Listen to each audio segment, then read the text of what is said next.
कलिकतारे महिला डाक्तर सह अति अमानवीय घटना विरोध में केन्दुझर किन्नर संघर घ्यांडेल शोभायात्रा।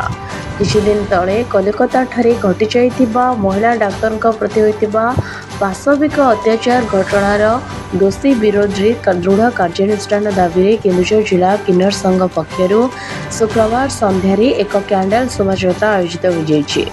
शताधिक किन्नर केन्दुझर जिला मुख्य चिकित्सालय निकटरू हाथ में कैंडल धरी एक विराट शोभायात्रा बाहरी सहर परिक्रमा पर जिलापाल कार्यालय पर्यंत आसीथिले।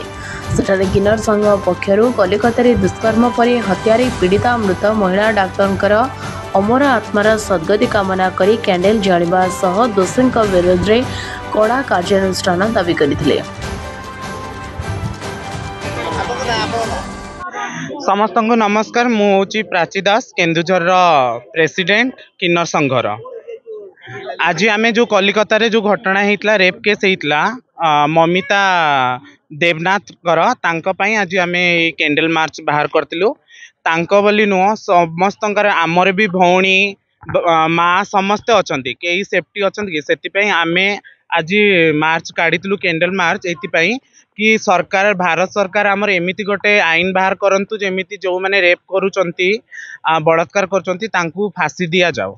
से आम आज कैंडल मार्च बाहर करथिलु केन्दुझर किन्नर संघर सबू सदस्य माने। केन्दुझर संग्राम केसर मिश्र रिपोर्ट के पब्लिक न्यूज।